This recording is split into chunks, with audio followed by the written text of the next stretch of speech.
Buenas noches, España. Vanessa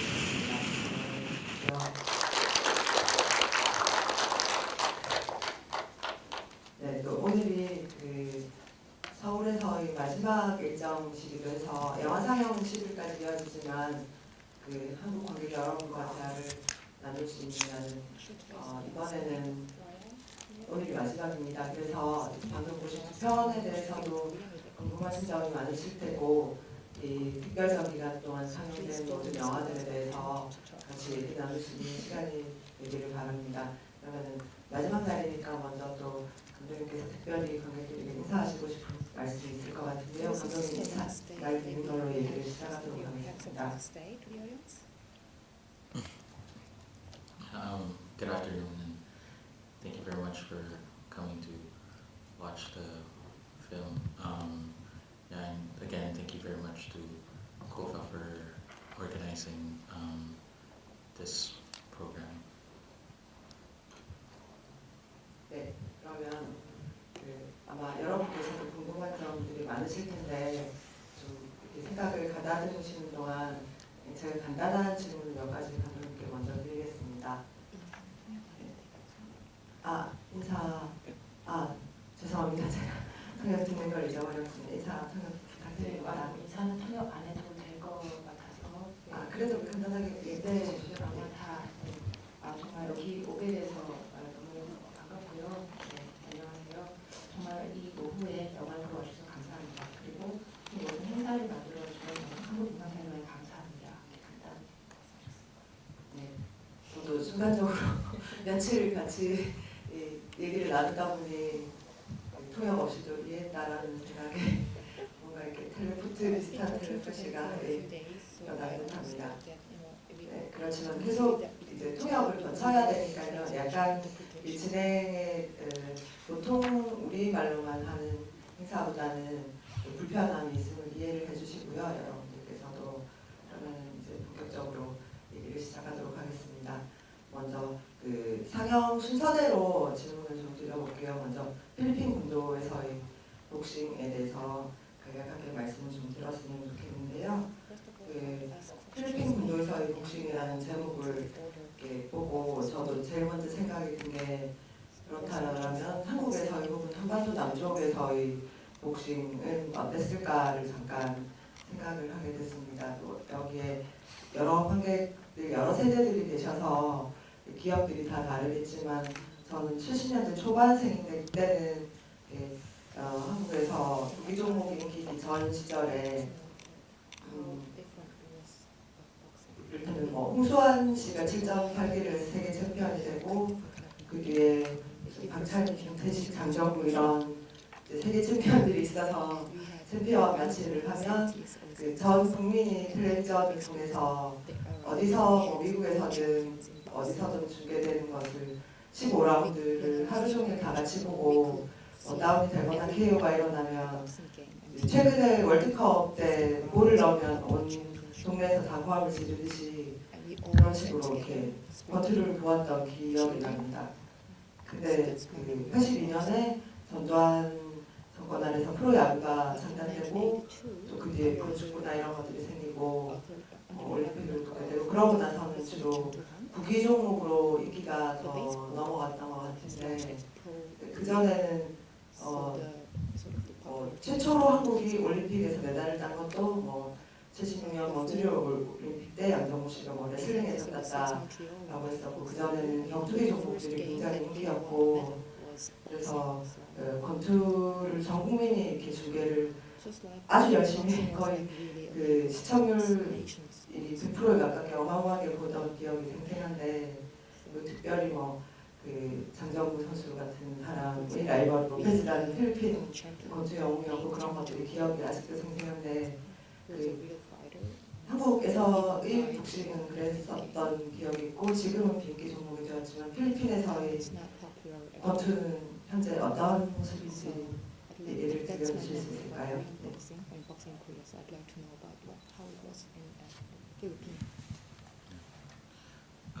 네. Actually, boxing is not the national sport in the Philippines. It's more basketball.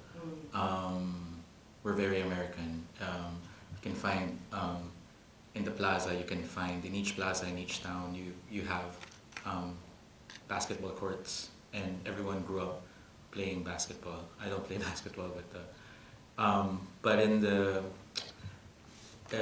tradition of boxing in the Philippines, there was this famous boxer who, before Pacquiao was winning internationally, and now my memory is really bad, I forgot his name. But so that was like the one of the golden ages of boxing in the 50s, 60s, I think. And now because of Pacquiao, all of a sudden it was revived, and then the landscape of spectatorship and sports spectatorship eventually changed. It's actually interesting because every time there's a Pacquiao game, everything stops. Time stops in the Philippines, and everyone says that the hour that they broadcast the game in television, there's no traffic, there is no crime, there's zero crime happening in the Philippines because everyone just stops and watches the game. And then eventually, it changed to kind of like a very commercialist attitude towards watching games. They would organize screenings in movie theaters. So instead of showing films, they would have a live broadcast of the Pacquiao game, and people would sit in movie theaters like this, showing the live game. 네, 그냥 부탁드립니다. 일단 그 필리핀에서 복싱은 사실 전혀 국민적인 어떤 그런 경기는 아니었습니다. 그런 스포츠는 아니었고요. 필리핀에서 그런 경기라면 차라리 농구라고 할 수 있을 것 같습니다. 저는 굉장히 미국적인 더 이상은 그렇지요. 그 예전 인기가 더 많았다는. 아니 근데 표현은 복싱은 그렇게 복싱은 이제 이렇게 인기가 있는 종목은 아닌데 그리고 미국적이기 때문에 굉장히 농구를 더 많이 하고요. 그래서 어떤 광장이나 어떤 동네에 가도 이제 그 농구를 할 수 있는 골대를 볼 수 있습니다. 오히려 이제 그 복싱의 역사를 전통을 좀 돌아보면 매니 파키아오라는 선수 이전에도 좀 유명한 아주 그 권투 선수들이 꽤 있었는데요. 그 전성기는 오히려 제가 좀 기억을 잘 못하고 있긴 합니다만 기억이 좀 기억이라는 하지만 50에서 60년대 정도라고 생각할 수 있을 것 같습니다. 그때는 굉장히 그 매니 파키오 이전에도 세계적으로도 유명한 선수도 좀 있었고 매니 파키오가 해야 했던 것은 이제 그런 어떤 전통을 좀 되살리는 것을 했어야 한다고 할까요?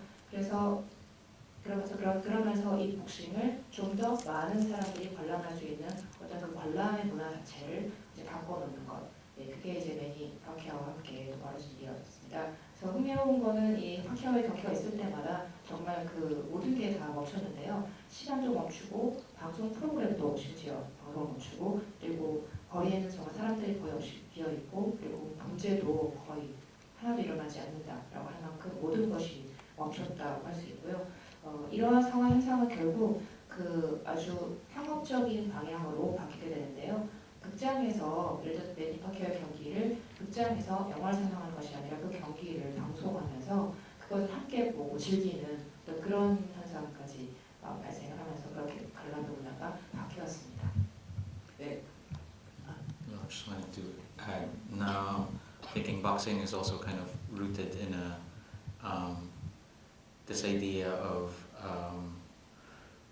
from like a simple man. A lot of the boxers actually come from the provinces, and you have like scouts from the city going to small provinces and looking for new talent. So it almost always starts in some small province, some guy who trains under the mango tree, and eventually they kind of train them professionally.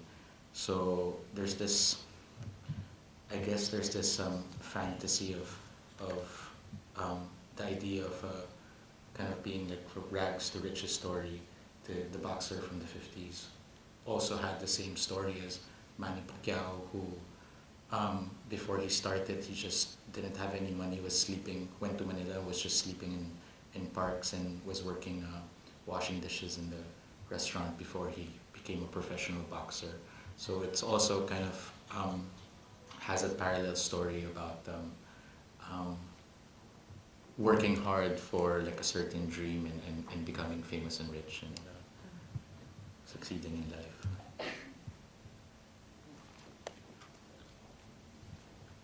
그리고 이제 그 권투는 아주 기본적으로는 굉장히 보통 사람, 평범한 사람, 그리고 단순한 사람이라는 어떤 단순한 인자라는 어떤 그런 생각에서 이제 출발을 하게 된 건데요. 그 대부분의 권투 선수들은 모두 지역 출신들이 많았고요. 그래서 스카우터들이, 이 선수를 찾는 스카우터들이 지역으로 가서 이제 새로운 재능을 찾아, 재주를 가진 새로운 이제 인재를 찾아서 나서는 경우가 보통이었습니다. 그래서 그런 어떤 작은 마을에 가서 그런 선수들을 스카우트를 하고 그러면 이제 흔히 있는 성공 신화가 바로 그 작은 마을에서 자라서 거기서 있다가 스카웃이 되면서 요새는 그 망고나무 아래서 훈련을 하고 하다가 점점 전문적 훈련을 받게 되면서 어떤 꿈을 이루게 되는 그런 어떤 그런 판타지가 그때도 당시에도 항상 있었죠. 그래서 어찌 보면 가난하다가 갑자기 가난을 벗어나서 부자가 되는 어떤 그런 이야기의 형식을 이 당시의 권투 선수들의 삶도 갖고 있었던 것 같습니다. 그래서 파키아오의 경우도 그 중에 하나였는데요. 그 복싱을 전문적으로 직업적으로 시작하기 전에는 돈도 별로 없었고 또 공원에서 자고 접시를 닦고 하는 그런 생활을 했었습니다. 그러니까 그 이후에 복싱하면서 성공을 하게 되고 돈도 많이 벌게 되고 했던 그의 삶이 어찌 보면 정말 그 뭔가를 이루기 위해 굉장히 힘겹게 열심히 노력해서 다가가는, 그래서 꿈을 이루는, 그래서 삶에서도 성공을 거두는 어떤 그런 이야기를 보여주는 어떤 사례였었습니다. 네, 그것도 사실은 한국의 어떤 그 역사적인 권투에 대한 기억과도 유사한 점이 많은 것 같은데요.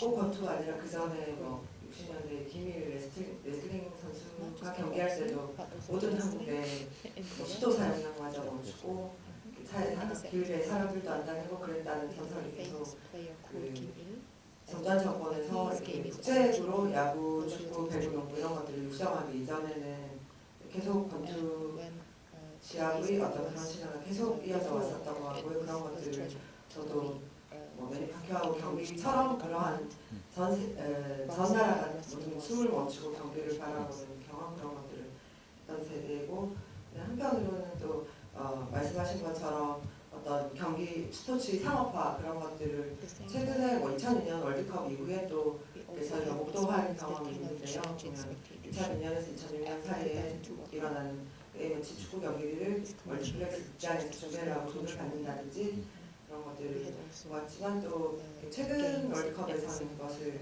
피파에서 못하게 한다든지 정해진 곳에서만 하게 한다든지 계속 1년에 세분화되는 상업화되는 스포츠 경기 이미지의 관리, 그런 것들을 볼 수 있었던 것 같습니다. 네, 그렇다면 매니 파키아오의 경기를 왜 이렇게 만드셨는지는 조금 이따가 관객 여러분들이 질문해 주시면 좋을 것 같고요. 마이크를 객석에 넘기기 전에 그 베나스 노체스 에스파냐에 대해서만 한 가지 더 여쭤보고 객석에 마이크를 드리도록 하겠습니다.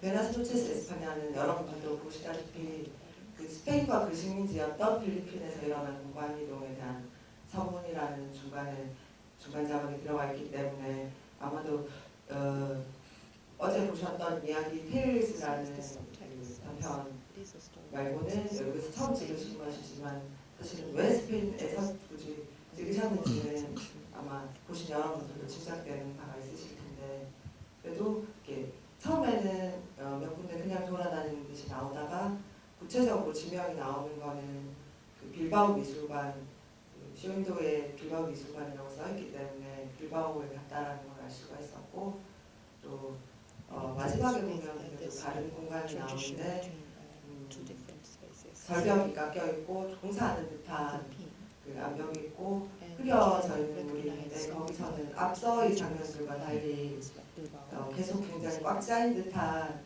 노이즈와 몽환적인 소리가 함께 계속 이제 쓰여지다가 마지막 그 장면에 이르러서는 전혀 소리가 없고 단순한 흑백 화면으로만 그 공간을 보여주게 그 마지막에 두 남녀가 공간 이동을 해서 사라지고 그 흐려진 물이 흑백에서 푸른색 이미지로 보여지는 장면들이 나오는데 그 공간이 특히나 인상 깊었는데 어디에서 촬영을 하셨는지 공간들에 대해서 좀 여러분께 설명해 주실 수 있을까요?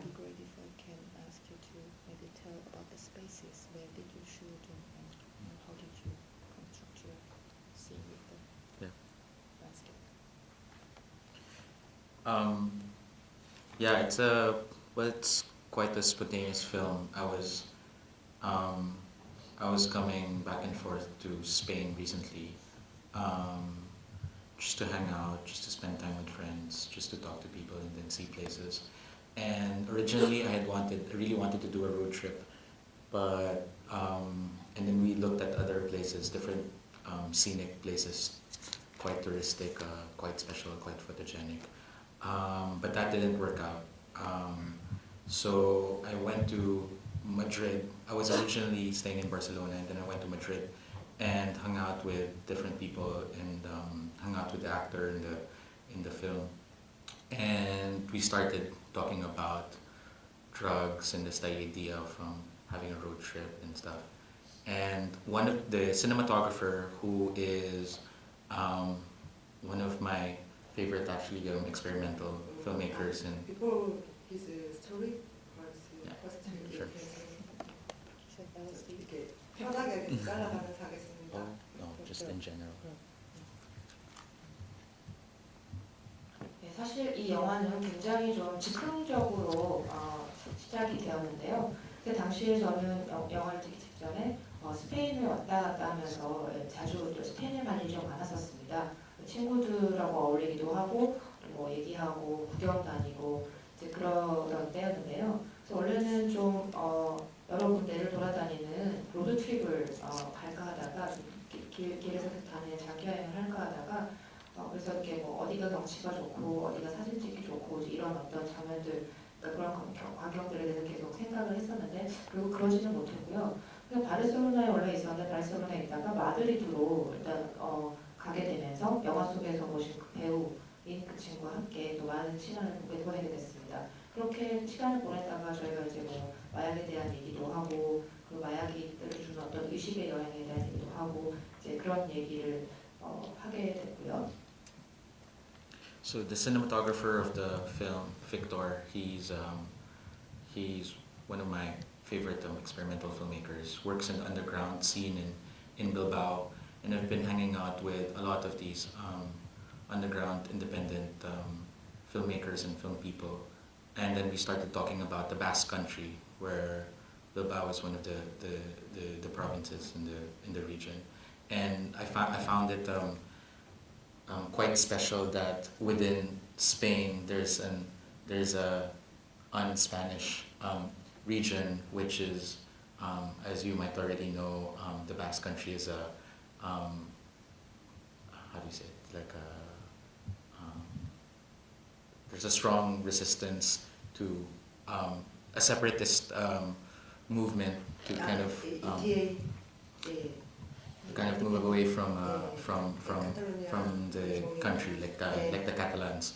So in a way they're Spanish, but they're not really Spanish, or they don't want to be Spanish. So I found that interesting, that you're still in a certain geography of Spain, but really the identity is not Spanish.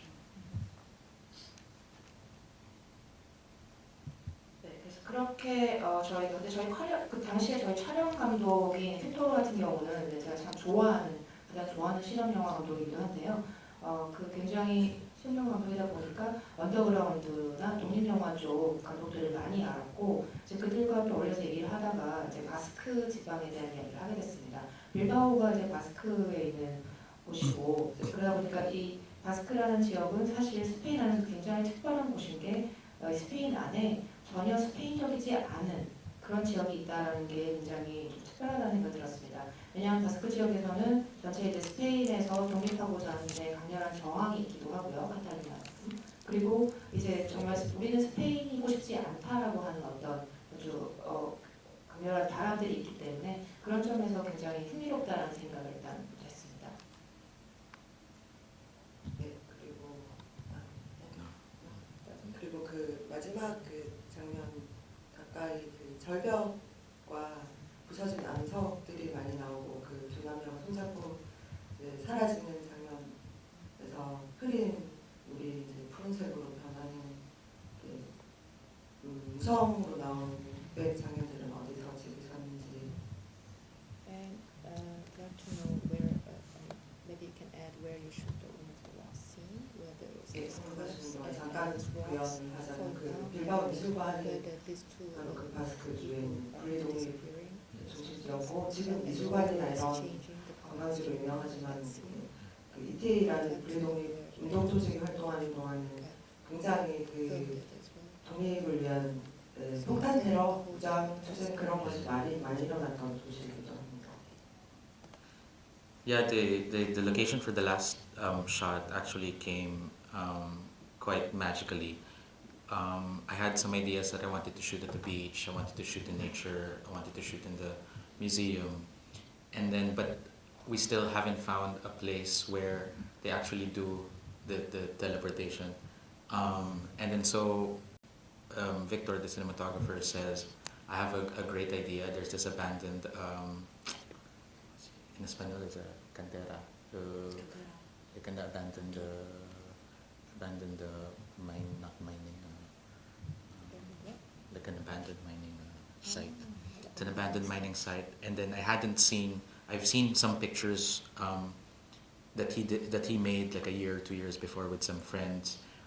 They would sneak in and just climb there. So we went there. It was raining, and then all of a sudden we have to like climb through stuff. Nobody was there, and we went there, and it was quite special. For me, it looks like the Guggenheim, but like a war-torn Guggenheim museum.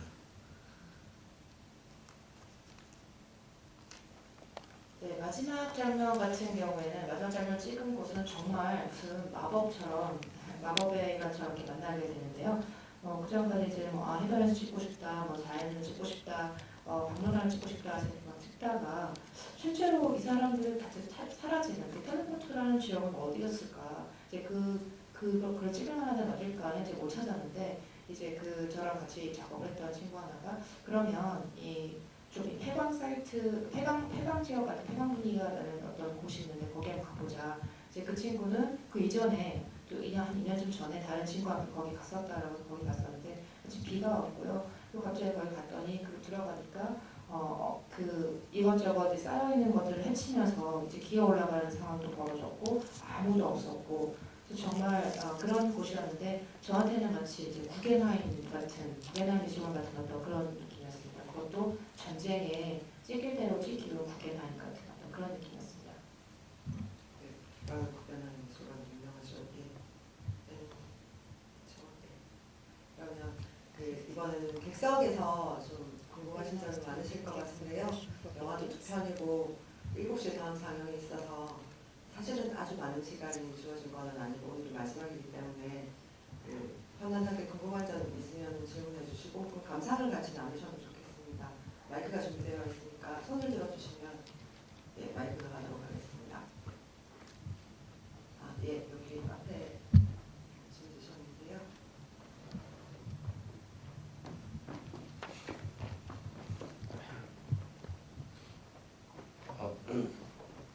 부에노스 노체스 에스파냐의 첫 장면이 사람들이 텔레비전을 보는 장면인 것 같았거든요.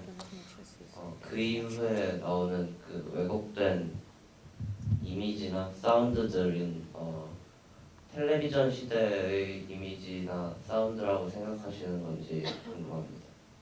But the images after that, following that we see, distorted and different. I'd like to know if you thought that kind of image is from the era of TV, television. Yeah, that's interesting. Well, yeah, the first scene is quite simple. It's just the couple trying to teleport in front of the television, and eventually they go inside the tube and they get saturated within the colors. I've been quite doing that for the recently. I love smoking a joint and watching the television and go on and on. and I think I really love just watching television. I could watch it for hours and hours. Some people call it like a stupid medium, but it really depends on how you process the information that you get from television. And sometimes, sometimes I get this feeling that when you watch images too much, you feel like you are part of something. So you get too involved, and all of a sudden you feel like you are inside the images. So.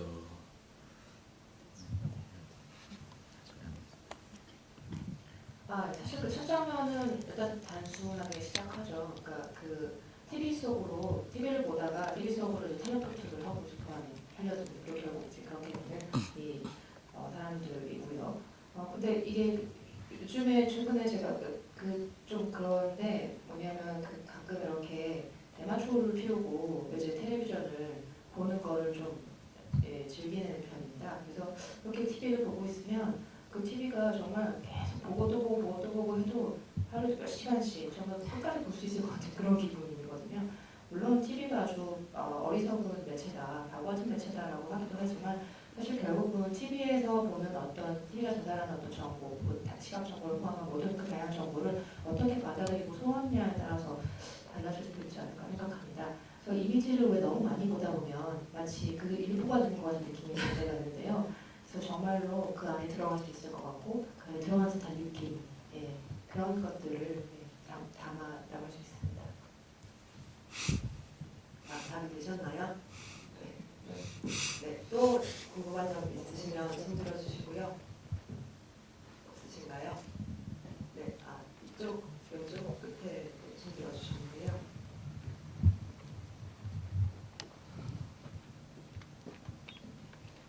네, 뒤에. 네, 잘 봤습니다. 필리핀 군도에서 복싱해서 이미지 변형 과정은 어떤 식으로 이루어졌는지 궁금하고요. 그리고 또 부에노스 에스파냐에서는 그 사운드 디자인을 어떤 식으로 계획하셨고, 그리고 실제로 사운드 작업하시는 분과 어떤 식으로 커뮤니케이션 하셔서 그런 사운드들을 뽑아내셨는지 궁금합니다. First about boxing. 저도 그 두 가지가 사실 굉장히 I 궁금했는데 like the film very much, boxing films. I'd like to know how you the process of the image interpretation. So that's the first question. And the second, okay, maybe the second question concerns much is about the sound designs and how you had worked out sound and how you communicated with the sound design. Boxing in the Philippine Islands is the process is quite special. I've always wanted to shoot with pinhole cameras and then animate them as if I am making like a cheap silent film. And originally I had tried to work with a film pinhole camera, and so I was shooting a lot of 35mm photos with a homemade pinhole camera, just a box and a foil, and I was shooting and animated it. And then afterwards I just found it tedious. I said I'm never going to finish a film if I do this manually. And I did research on using a digital SLR. Basically just get the Canon camera, and then you can do the same basic pinhole camera. You just make a hole in the middle and put a foil in, and you can use it as a pinhole camera, but you don't have to go through like the whole process of developing and then cutting the images and then scanning and animating. And afterwards, when we 여기까지 먼저 드릴까요? 네, 일단 그 처음에 저기 필리핀 군도의 복싱 같은 경우는 굉장히 특별한 과정을 거쳤는데요. 처음에 찍을 때는 저 필름 카메라, 옛날에 무협 영화에서 많이 쓰였던 어떤 필름 카메라의 기법을 활용한 어떤 화면을 만들고 싶었습니다. 우리 35mm, 50mm 비슷한 다양한 작업을 하는데 정말 손으로 집에서 만든 것 같은 이렇게 박스에다가 카메라 박스를 씌우고 이렇게 은박지를 둘러서 이렇게 그 어둠을 만들고 해서 그런 어떤 필름 카메라, 구형 필름 카메라 수공업적으로 찍고 싶어서 그런 카메라를 가지고 그렇게 만들어서 찍었는데 그러니까 촬영을 하고 나서 그걸 이제 다시 이제 애니메이팅처럼 이렇게 움직여서 지금 그런 과정을 계속 거쳤었는데요. 하다 보니까 이거 정말 너무 이러다가는 영화를 다 못 만들 수도 있겠다 생각이 들 만큼 이제 수공업적인 과정이어서 그 다음에는 이제 디지털 카메라 DSLR을 사서 그 캐논 카메라였던 것 같은데요. 이 캐논 카메라를 가지고도 피노 카메라처럼 할 수 있구나. 이 박스에 구멍을 뚫어서 은박지로 싸고 그 어떤 피노 카메라의 옛날 느낌을 낼 수 있구나. 대신에 피노 카메라를 해야 되는 것처럼 촬영하고 그 이미지를 가지고 다시 스캔을 하고 굉장히 오려내고 스캔을 하고 그리고 다시 애니메이팅하는 어떤 그런 과정을 거쳐지 않아도 되는구나 하는 걸 알았습니다. Yeah, and after we animated the images, in my editor's place, he had some footages of Manny Pacquiao rehearsing or practicing. So we projected it we played it in the TV, and then we got an analog camera, a high 8 camera, and I just I refilmed the TV, the boxing thing, and and in the editing we took out all of the images and just got the signals of the thing, and I thought of the idea of combining the photo of the digital photos and then the signals of the analog, kind of like to make scratches in the film.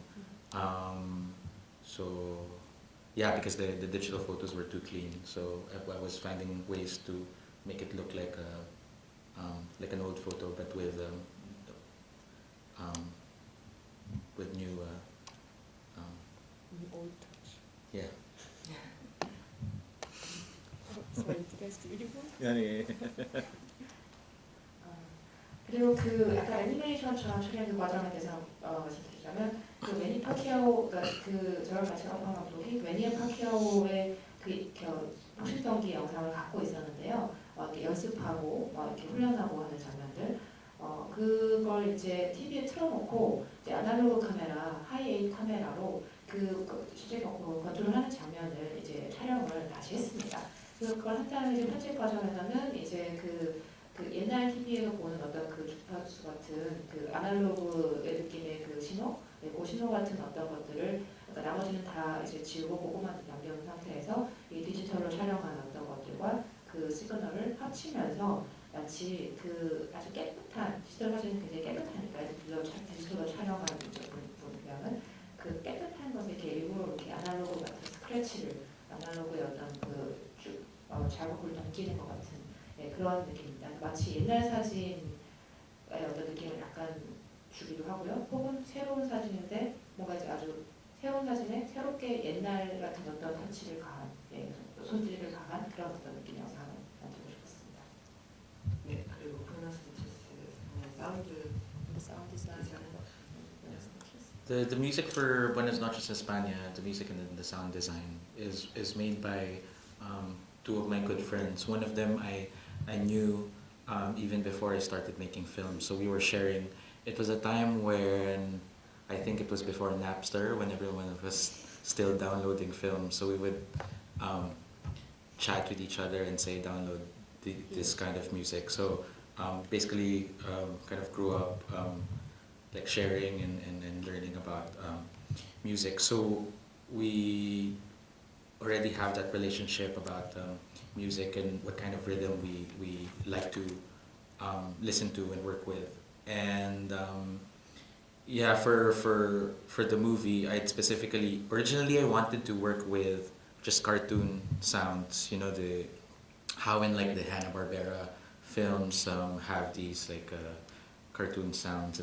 I originally just wanted to have that, but when you have there are like certain trips or like experiences when you're under a substance that you get some sort of noise. I don't know if you've had it, that you seem like you're not in this world. You have like a sort of feedback, and it goes on and on and on and on and on.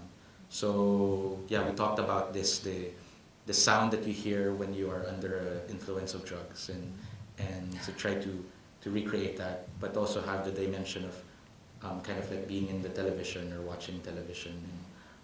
just put the two together and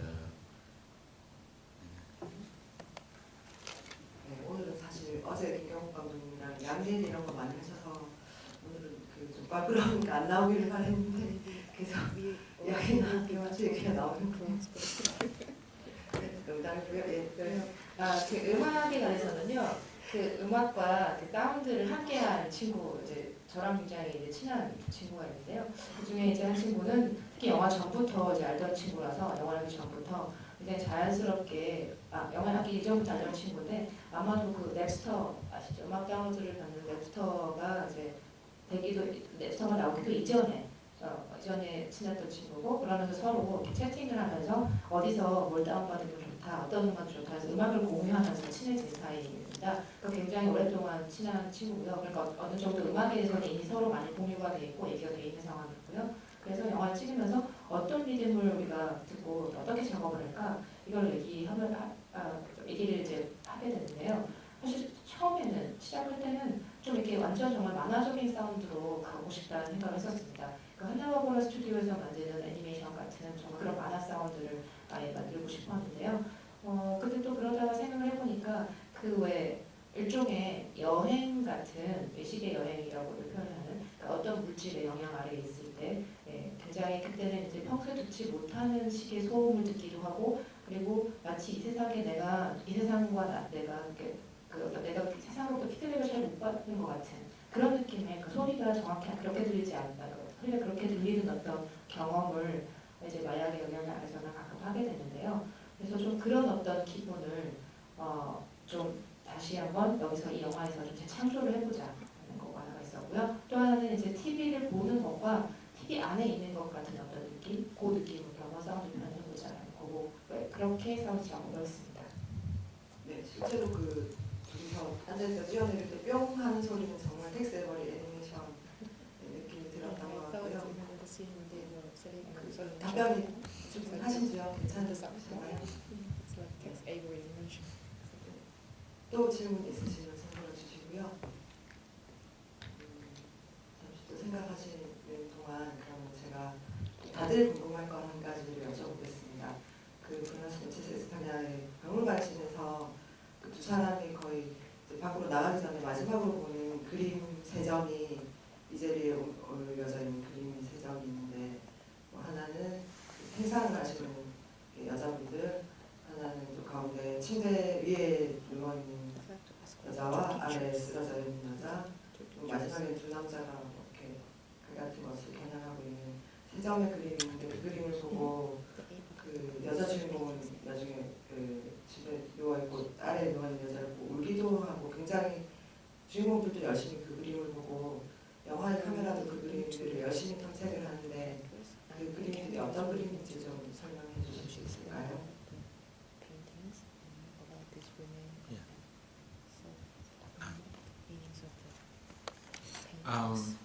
So the paintings were done by this artist named Juan Luna. He's probably one of the most famous painters from the Philippines. During the turn of the century, he was winning a lot of awards in Europe, specifically in Barcelona, Madrid, and Paris art fairs. He's part of the group of Filipinos who studied in Europe, and including Jose Rizal, who is our national hero. They come to Europe to study different fields, and then go back and do their own thing in the Philippines. So I found out that this museum in Bilbao, the Fine Arts Museum in Bilbao, had some of his paintings, and the one in the middle is one of his famous ones called The Death of Cleopatra. And yeah, basically his paintings are kind of scenes during the time, or has a kind of like Western imagery. But eventually, when Jose Rizal put together this group, he proclaimed that the group was a nationalist group, and then all of their works meant like a resistance to the colony, to Spain. 여기까지만 좀 Painters the Art intellectual, as well. intellectual.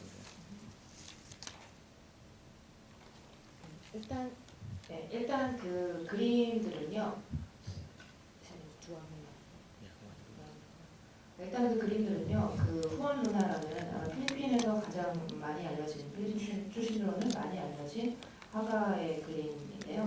2세기 초에 그 20세기 초, 21세기 초겠죠. Turn of the century mean 21st century?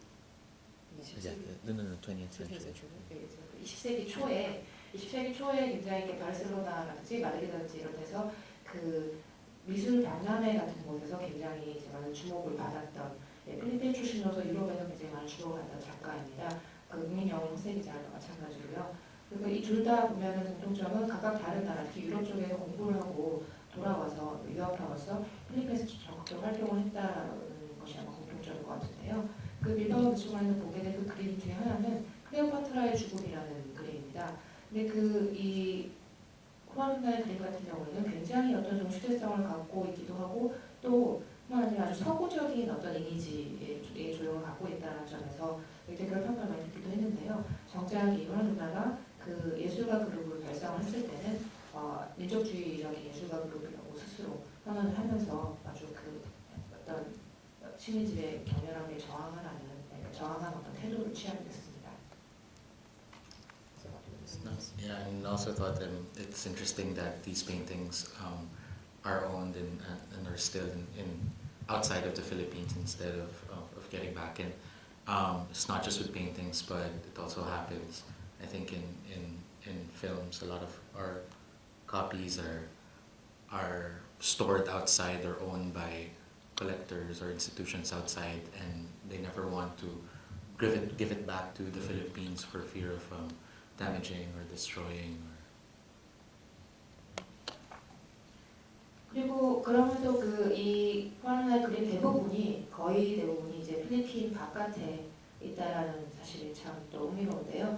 그래서 영화에서 쓴 것들도 아마 영화에서 본 것들도 아마 거의 모작이 아닐까, 이렇게 카피가 아닐까 생각하는 게, 왜냐하면 진짜는 이 컬렉터들이 수집가들이 절대로 바깥으로 돌리지 않기 때문에 더더구나 필리핀에 돌려주지는 않기 때문에 진짜는 그렇게 이제 나와 있지 않습니다. 그래서 아마 거의 다 모작이 아닐까 합니다. 카피가 아니라 제가 모작이 아니고 카피를 복제품이 아닐까 생각합니다. 네, 그 그림도 어쨌든 그런 텔레포트에서 공간 이동을 식민지 시대에 많이 했나 합니다. That's why they teleported to 그리고 말씀하신 김에 그 호세리잘 얘기를 하셨는데, 사실 부에노스 아이레스 에스파냐의 영화의 시작에서 또 호세리잘의 소설 놀림탕젤의 어떤 부분을 인용하고 계셔서 그 호세리잘에 대해서도 말씀하신 김에 조금 더 여쭤봤으면 좋겠는데요. 사실 한국의 세계사 교과서에 보면 그 필리핀의 영웅은 당연히 호세리잘이고, 호세리잘의 영도하에 전 필리핀인이 합심해서 열심히 투쟁했다. 저도 고등학교 때 세계사 시간에 그렇게 배워서 호세리잘에 대해서만 알고 있었는데, 이제 나중에 특히 다른 어떤 독립 투쟁하는 인물들의 존재를 알게 된 것은 필리핀 영화를 통해서였는데요. 세계적으로 이를테면 이 다음 시간에 상영되는 그 라이언 가슬링 감독님의 오토히스토리아에 보면 그 카티푸난 당을 처음 만들었던 보니파치오와의 그 형제 얘기를 다루고 있고, 보니파치오와 프로코피오 이 형제의 존재를 전 처음에 알게 된 게 그 감독님보다 10년 정도 더 연배가 있으신 레이몬드 레즈라는 필리핀 감독님이 만든 영웅들이라는 영화를 보고서였는데요. 거기서 보니까 사실은 호세리잘은 독립투쟁을 열심히 한 영웅이라기보다는 우리나라식으로 따지면 안창호 선생님처럼 계몽에 열심히 셨고 박사이셨고 외국과 교류가 활발하셨고 이제 부르주아 계급에서 왔고 무장 투쟁을 많이 하시지는 않으셨기 때문에 이제 미국이나 이런 데서도 그 호세리잘을 독립영웅으로 계속 얘기를 하고, 필리핀 최초의 극영화가 만들어진 게 1912년으로 알고 있고, 최초의 극영화의 주인공이 바로 호세리잘을 또 소재로 해서 미국인들이 만든 영화가 필리핀 최초의 장편 극영화로 알고 있거든요. 그래서 영화적으로도 중요한 인물이고, 그 역사적으로도 그렇다고 알고 있는데 최근에 이제 필리핀 독립영화 감독님들은 오히려 이제 보나파시오 같은 경우가 농부 출신으로 계급적으로도 이렇게 뚜렷한 지향성을 가지고 있었고 무장항쟁을 하다가 그 최초로 필리핀 대통령이 된 라이벌 때문에 스페인에 이제 남살당한 그런 더 중요한 필리핀 독립의 상징이 중요한 인물로 이렇게 오토히스토리아에서도 다루고 계시고 제가 봤던 영웅들이라는 영화에서 확실히 그렇게 다뤄져서 저도 그런 것들을 처음 알게 되었는데요. 어쨌든 오늘 보신 그 부에나스 노체스 에스파냐에 보면 호세리자를 소설을 일부분 인용하고 계신데 그 소설이 어떤 소설인지 또 호세리자에 대해서 어떻게 생각하시는지 좀 들어보면 영화에 대해서 더 잘 이해할 수 있게 될 것 같습니다.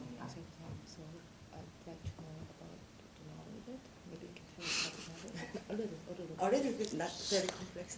I feel like I'm in a class. Because our Korean don't know very much about 네, 갑자기 제가 수업 시간 그 수업을 하고 죄송하다고 있는 느꼈습니다고 소설에 대해서 얘기를 해달라는 말에 gives us basic idea. Well, Noli Me Tangere is Jose Rizal did two famous novels. Well, he actually did. He didn't finish the third one because he was executed. But these two novels were said to have sparked the Philippine Revolution, which Andres Bonifacio's group who were doing the armed struggle were reading, and that set off a group that physically fought against the Spanish army. It's hard to explain the Noli Me Tangere and El Filibusterismo. Noli Me Tangere means don't touch me, and then the filibuster are kind of intertwined in terms of characters. It's it's quite complicated to put it in a synopsis. Yeah, but it's filled with it's actually filled with a lot of metaphoric characters. A rich guy who doesn't know whose allegiance or where his allegiance lies. A poor woman who goes crazy searching for her sons who are actually next to him, and then the friar who abuses these different women. So it's kind of a collage of what was happening at that time in the Philippines during the Spanish occupation, but written in a strong, like, metaphoric way.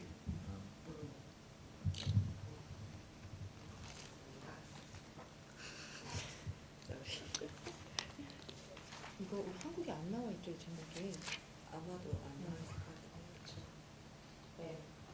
네, 그 호세리자의 너니 메 땅에라는 그 작품은요, 원래 사교작이었어야 하는데 1부와 2부, 그러니까 2권을 쓰고 이제 세 번째 거를 미처 끝내지 못했습니다. 왜냐하면 촬영을 다 했기 때문이고요. 근데 이 작품 같은 경우는 이제 그 호세리자이 어떤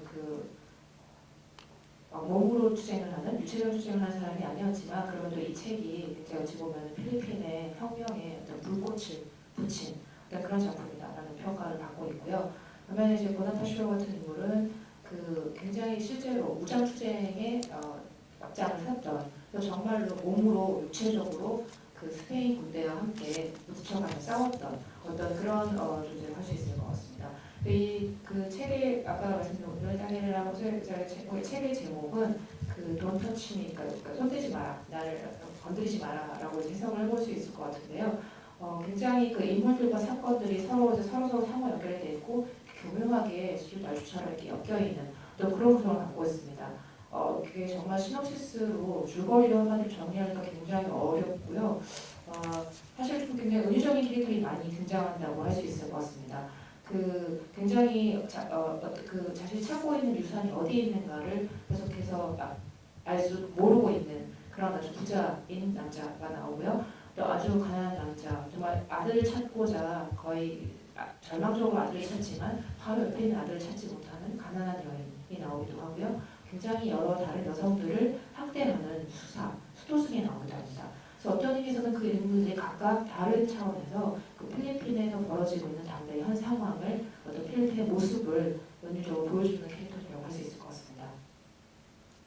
네, 필리핀의 현대사가 더 궁금하시면 아마 다음 시간에 상영될 토이스토리아를 보시면 아까 얘기했던 직접 무장 투쟁으로 필리핀의 종류로 해서 스페인과 수정했던 카투푸난 강의 그 창설자인 문파치와 프로코피오가 현대 필리핀에서 지금 젊은이들과 같은 모습으로 나타나서 현재 속에서 과거를 생각하는 모습을 볼 수 있는 영화입니다. 그러니까 혹시 시간 되시면 다음 시간에 꼭 보셨으면 좋겠고요. 네, 제가 너무 어려운 질문에서 굉장히 진을 뺐는데 객석에서도 재미있는 질문이나 같이 보신 그 감상이나 이런 거 나눠주셨으면 좋겠습니다. 질문 있으면 손을 들어주실까요? 네, 여기 가운데 여성 관객분들 해주셨는데요. 영화 잘 봤고요. 그 부에노스 노체스가 스페인 말로 자기 전에 잘자 이렇게 하는 말로 알고 있는데 그 제목을 그렇게 붙이시는 의도가 어떻게 되시고 또 그게 영화랑 어떤 연관이 있는지 알고 싶습니다. From what I know, Buenas noches is like a good night. Reading that you say before sleep. So I'd like to know why you chose that title and how does it link to the film? Yeah, Buenas noches is actually a title of a news TV show that was in Spain in the 80s, 90s, I'm not sure. But yeah, it's a title of a TV show, and I thought it was interesting to use this TV show that tells the daily news at night before going to sleep, and towards the end of the show they just say like Buenas noches. It's also it also means a lot of things for me. It's just before you sleep, kind of before you sleep, it's kind of like a hello to the process of dreaming, where I think dreaming is another like plane or sphere of struggling that I think in the future becomes more and more relevant to be in that sphere of dreaming rather than to struggle in a current reality sphere. So I try to explore that other like parallel universe. It's also the dimension of being in the nighttime and a lot of struggles that happen during the nighttime, and I don't know. It's the night. It's the dark. It's the unseen war.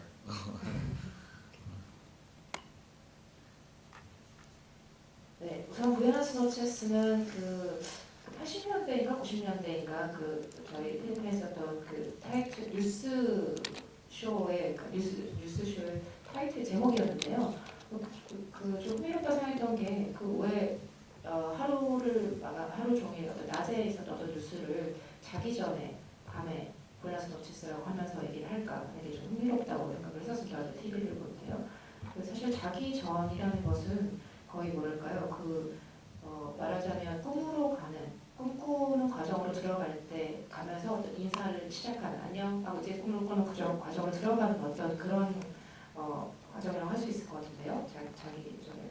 네. 그래서 저는 그런 어떤 꿈이라는 게 왜 굉장히 여러 가지 꿈 속에서도 많은 어떤 갈등과 그런 상황들을 겪게 되는데 그런 꿈 속에서도 많은 싸움과 갈등과 이런 것들이 벌어질 수 있지만 그런 상황과 실제로 현실에서 겪는 어떤 공포와는 굉장히 다르다라고 생각을 하기 때문에 어찌 보면은 그 의식의 흐름 속에서 갖고 있는 어떤 이 공포나 어떤 이 갈등이나 이런 것들은 좀 더 탐사해보고 싶다는 생각을 했습니다. 물론 그와 동시에 현실에서 저희가 처한 어떤 어려움과 갈등도 같이 같이 그 양분의 세계, 그 평행선을 한번 동시에 따라가보자라는 생각을 했고요.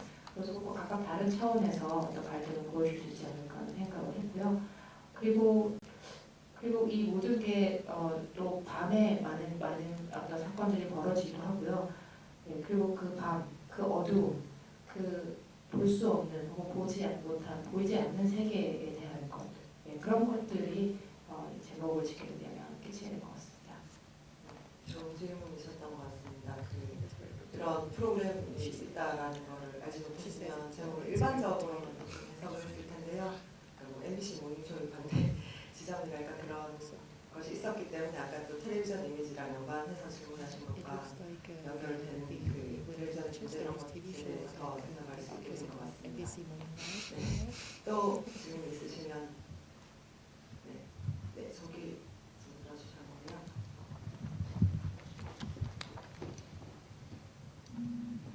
저 영화 처음에 너무 어려워가지고 잘 이해를 못했는데 설명을 많이 듣고 나니까 좀 이해가 됐어요. 근데 저는 영화를 보다 보니까 처음서부터 같은 장면이 계속 반복해서 나와서 그 부분이 이게 뭐를 뜻하는지 되게 좀 어려웠거든요. 근데 보다 보니까 예를 들면 그 화가 피카소가 그 화면에 그 그림을 그릴 때 옆모습과 여인을 그릴 때 옆모습과 뒷모습과 그런 거를 한 화면에 다 나타내고 싶어서 그 고민을 했던 거, 그다음에 뭐 계단을 오를 때 그 동작 같은 거를 그 화면에 나타내기 위해서 그 고민했던 거, 그런 게 겹치면서 감독님도 같은 미술관에서 계속 그 같은 동작이 막 반복이 되고 그런 게 어떤 의미였는지 저는 좀 그렇게 봤었거든요. I thought it was about the repeating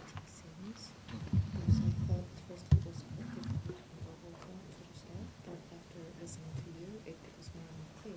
And about this repeating scene, I thought, it looked to me kind of like Picasso's episode. I mean, when Picasso is told that when he draws, he wanted to draw the front and the inside at the same time, and he also studied a lot about when 네, to 흥미로운 depict when you walk up the 사실은 stairs. 그렇기 때문에 여러분 So 보여주지 않을까 from 저도 that 그런 생각이 repeating, 듭니다. when you're repeating the scenes, I thought maybe you had, well, not similar, but your own kind of intentions. Yeah.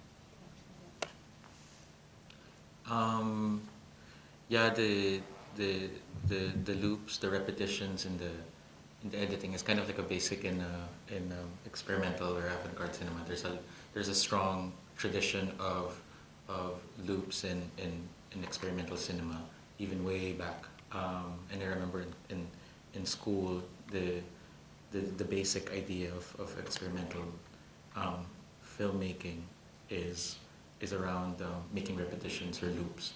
But it wasn't in this for the sake of making a sort of like experiment with film. It's still connected to the experience of being under the substance. There are certain times when if you take I don't know, whatever, some chemical or some whatever, you're in a certain moment that you don't know whether you have finished doing something that you had intended to do. So for example, I'm going to drink this, and in reality I already had drank it, but in my head I haven't processed it yet. There's like a lag in the information that is gotten. So I do it again, but I'm not sure if I did it again. So it keeps on like repeating, and there's that experience of repetition. So I just wanted to to evoke that certain feeling of being stuck in a certain place or a certain moment.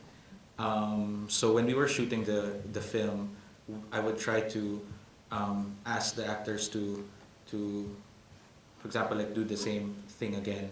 But of course, nothing is ever the same. And we would choose this. When you watch it, you see like this seemed to have happened already, but you're not sure if it's the same thing or a different one. So it's that kind of feeling more than like like a kind of very formalist way of approaching the image. 일단 그 보신 루프, 그 반복의 단위라고 말할 수 있을 것 같은데요. 그 루프는요, 그 반복은 사실 실험 영화를 만들 데 있어서는 가장 기본적인 요소 중에 하나라고 할 수 있을 것 같습니다. 실험 영화, 예술 영화 쪽에서 그 어떤 루프를 만듦으로 해서 그게 이제 실험 영화를 만드는 어떤 기본, 그러니까 실험 영화의 기본기라고 이제 많이 생각을 하는데요. 그 어떤 루프를 만드느냐가 어떤 실험 영화가 되느냐를 이제 좀 영향을 미치는 만큼. 근데 제가 꼭 실험 영화를 만들려고 의도했다기보다는요. 또 다시 말하자면 어떤 특정 물질의 영향하에 있을 때 느끼는 어떤 상태와 이제 연결이 됩니다. 그래서 그 무엇을 하든 간에 어떤 종류를 하든 간에 이제 마약의 영향하에 있을 때 네, 어떤 느낌이냐면 그 뭔가를 내가 무슨 일을 하려고 했는데 저 일을 내가 다 했나 안 했나 라는 어떤 감각을 잃어버릴 때가 있습니다. 예를 들면은 저는 이미 이 물을 마셨는데 현실에서는 마셨는데 실제로는 아직 마시지 않았으니까 다시 마셔야겠다고 생각하고 있는 이 의식과 행동 사이에 일종의 정보 전달이 되지 않는 정보의 전달이 흔히 끊긴 것 같은 정보의 부족 같은 이제 그런 현상이 있는데요. 그러다 보니까 사람들은 그런 상태에서 반복을 경험하게 됩니다. 그래서 일이 한 일인데도 한 일인지 아닌지를 자꾸 이식하지 못하게 되는 또 하고 또 하고 하는 반복을 경험하게 되죠. 그래서 마치 그것이 어떤 순간 혹은 어떤 공간에 거기에 이제 사로잡혀 있는 것 같은, 혹은 처박혀 있는 것 같은 어떤 그런 느낌이 든다고 생각을 해서 그걸 반영을 하려고 했고요. 그래서 그것을 그 배우들한테도 현장에서 계속해서 반복을 시켰는데 물론 아무리 똑같이 해달라고 해도 똑같은 건 없습니다. 그래서 어찌 보면은 이미 일어난 일인지 아니면 이미 일어난 일을 계속 똑같이 반복해서 보여주는 건지 아니면 똑같은 것은 아닌데 반복을 하고 있는 건지 이제 그런 어떤 것을 보여주고자 했던 아주 형식주의적인 작품이었습니다. 네, 답이 되셨는데요. 네, 저희 슬슬 이제 정리해야 될 시간이 다가오는데요. 혹시 마지막으로 꼭 질문하시고 싶은 게 있으셨는데 미처 못하신 저기 계시네요. 한국 같은 경우는 식민 시대를 이제 지나왔지만 어떤 공적인 역사에 대해서 관심을 끊임없이 계속 동일한 문제를 가지고 관심을 가지는 경우를 많이 보지 못한 것 같은데 감독님 같은 경우 이제 끊임없이 계속 그런 부분에 대해서 고민을 하고 계시는데 그게 이제 국가적인 환경이 원인이 돼서 그런 건지 아니면 개인적인 관심인 건지 그리고 그런 것들을 이제 계속해서 관심을 가지고 나가실 건지가 궁금합니다. 그러니까 한국에서 그렇지 못하다는 얘기는 한국 영화에서 그렇지 못하다는 얘기신 거죠? 한국 영화에서 한국의 역사에 대해서 그런 관심이 없는 편인데 네, 그런 경우를 이제 한국에서 같이 가는 경우를 잘 보지 못해요. 네. And I can see that you are interested in this specific fact as well about the Spanish colonization as well. But I think even though we have the colonial element, but I don't think that we have some kind of director who repeatedly deal with this issue, the same kind of issue. So do you think it's because of your background in Philippines, or would you like to make this kind of film on and on? No. It's funny. Before coming to Korea, I was talking a lot about this with a friend of mine who is a conceptual artist, and all I keep on talking about with people when we just talk about art or creating is this post-colonialism, and I'm always stuck at that. And then I realized that because I stay in my parents' house, which has a big library of Filipino books, and I keep on reading not the same books, but books in that is made up of one consciousness, which is about Philippine history. And I told my friend like, I wanna get out of post-colonialism and just move on. But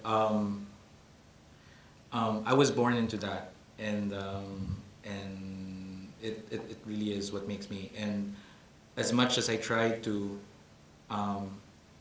always change my style in every film, I guess it's almost always in the same sphere of talking about being in the colony. But I'm moving against that.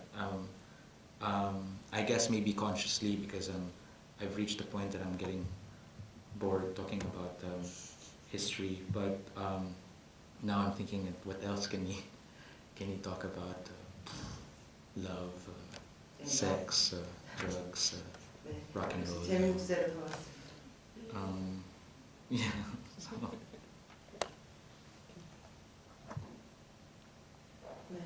네, 맞아, 안 돼 하는 거 들으셨죠? 네, 예. 사실 제가 이제 필리핀에서 이제 친구와 함께 그런 얘기를 자주 하곤 했는데요. 그 친구는 이제 개념주의를 하는 친구인데, 우리가 이제 예술에 대해서 얘기하곤 할 때마다, 창작에 대해서 얘기하곤 할 때마다 정말 이 포스트 식민주의는 어쩔 수가 없구나 이런 얘기를 하곤 합니다. 그래서 정말 저는 지금 이제 가끔 제가 필리핀에 이제 부모님 집에 살고 있는데, 그럴 때마다 보면 이제 저희 책장 가득 있는 책들은, 그래서 계속 읽게 되는 책들은 똑같은 책은 아닌데 전체적으로 하나의 의식을 갖고 있는 책입니다. 그래서 그 하나의 의식, 하나의 부대 의식이 바로 필리핀, 필리핀에 대한 책입니다. 그래서 어떤 그런 이제 환경에서 자랐기 때문에 이제 그런 어떤 포스트시민주의에서 벗어나고 싶어라고 친구한테 이제 얘기를 하기도 하지만, 결국은 정말 그것이야말로 지금의 저를 있게 한 만든 어떤 부분이라는 것도 이제 부분인 것도 맞습니다. 저는 사실 영화에서 스타일의 경우는 거의 매 영화마다 굉장히 다양하게 바꿔왔는데요. 그 어떤 식민지의 역사에 대한 이야기만큼은 계속해서 자꾸 얘기를 해오게 된다고 봤습니다. 그래서 과연 그 얘기를 하지 않으면 무엇을 할 것인가.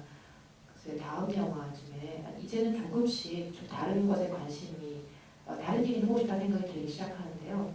제가 다른 것을 할 수 있을까도 생각을 하고요. 글쎄요, 사랑이 될지, 섹스가 될지, 아니면 마약이 될지, 아니면 락앤롤일지, 아직까지는 어떤 것이 될지, 언제가 될지 모르겠습니다. 네, 사실 이 질문 하나만 해주셨으면 당연한 노가 안 났을 텐데 사실은 제 잘못인 것 같아요.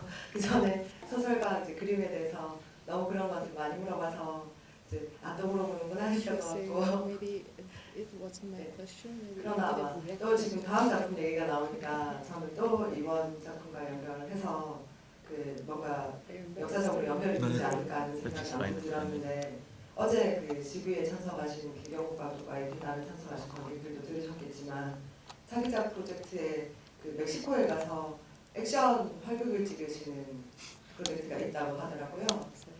네, 부에노스 노체스 에스파냐를 보고 저는 그런 생각을 했었거든요. 마지막 부분에 1993년 10월 25일 아침에 마닐라의 어떤 군사 초소가 멕시코에 나타났다. 그러고 이제 영화가 서서히 이제 조별로 가는데, 혹시 전 그 다음 프로젝트라는 것이 그때 16세기에 사라진 마닐라 군사 초소가 멕시코에 도착했기 때문에 그 멕시코에서 벌어지는 그 마닐라 군인들의 활동이 아닐까, 그런 생각을 해봤거든요. 네, 다음 프로젝트에 대해서 얘기를 좀 들어볼까요? 과연 그런지 아닌지. Shooting action in Mexico. So what will be actually about in this film, if you have a big idea?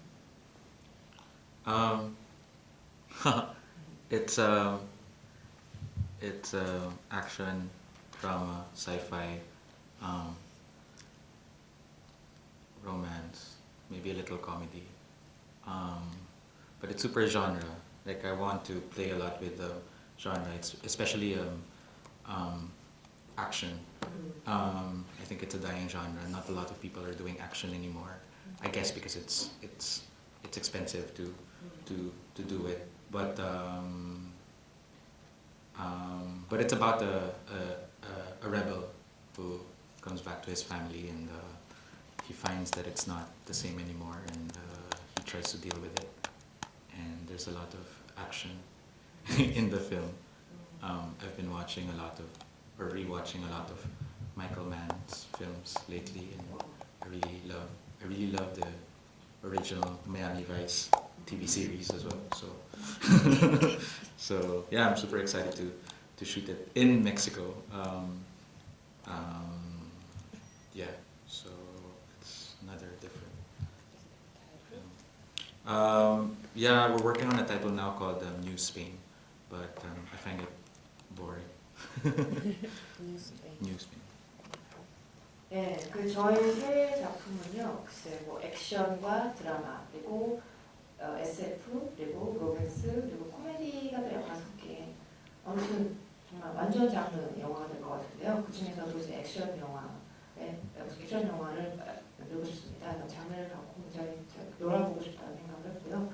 영화 내용은 이제 그 저항군이었던 저항세력이었던 남자가 집으로 돌아오면서 더 이상 이제 집이 예전 같지 않다는 것을 이제 그 과정을 겪게 되는 이제 그런 이야기입니다. 그러면서 이제 살아가는 이야기인데 그 과정에서 굉장히 많은 액션이 있습니다.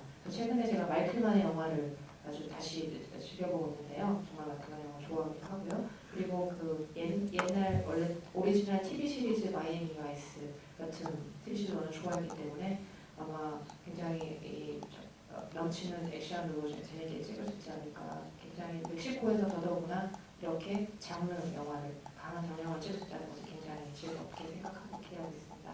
아마 새 작품 제목은요 아직 짓고 있는 중인데 뉴스페인이라고 부르고 있습니다.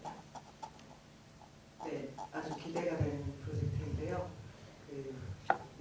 그 작품만이 아니라 이 과원 작품들도 다음 시간에 보실 토이스토리라는 부분이 아까 얘기했던 뭐 같은 필리핀만의 경험이 아니라 동시대 아시아인의 그 역사 경험 기억뿐만 아니라 감정과 그 정서 그리고 이제 그 창작된 미술 속에 담긴 아름다운 그런 것들을 함께 공유하고 나눌 수 있었던 시간인 것 같아서 굉장히 뜻깊고 행복한 시간이었던 것 같습니다.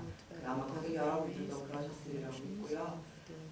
마지막으로 그러면 나야라틴 감독님께서 서울 관객들에게 주신 인사 말을 들으면서 오늘 자리를 일단 정리하도록 하겠습니다. Maybe we should have this time to call it a day by listening your last 마지막 words, final words. I really would like to thank you for giving me the opportunity to show my films here. My films are quite difficult, but I guess it's yeah. I've been talking to my producer the past days, and it's been almost 10 years that I keep on making difficult films, and I've been thinking about why I make these kinds of films, and why I keep on going through the same struggle. Maybe I haven't fully come to terms with the answer, but I feel that there's a sense of urgency to at least for me to create these kinds of things, and also to watch these kinds of films and be resistant to just a lot of crap, just a lot of Hollywood crap. I think I fear the day that all of the cinemas only show the Avengers. I think that's like the worst to be in. So yeah, thank you very much for watching. 일단 이렇게 제 영화를 보여드릴 수 있는 기회를 주셔서 되게 정말 감사합니다.